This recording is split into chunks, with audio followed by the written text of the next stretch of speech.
for Kasich, 39 for Hillary Clinton. How do you explain that, Katrina?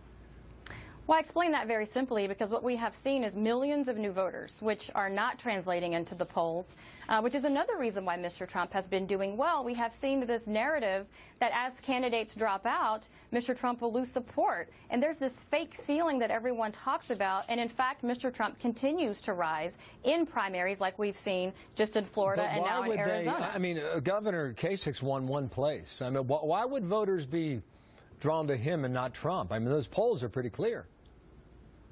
Well, it also depends on how the questions in the polls are asked.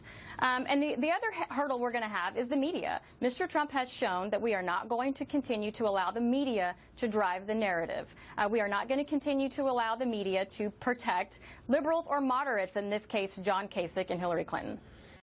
Have a delegate lead of about 270, right? Is my math about right? 270, 275 right. in that Yes, ballpark. Sir.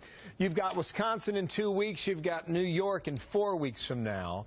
At the end of April, it's Connecticut, Delaware, Maryland, Pennsylvania, Rhode Island. How does this end, Katrina? This ends with Mr. Trump securing the delegates to win the Republican nomination, despite the anti-Trump efforts that are trying to block this from happening. There are going to be a lot more voters, even in those states, who are going to turn out for Mr. Trump, because Mr. Trump is the only candidate with pro-American policies that want to get America and make it great again. California, New Jersey on June 7th. In your view today, as you look at this, does it go that far?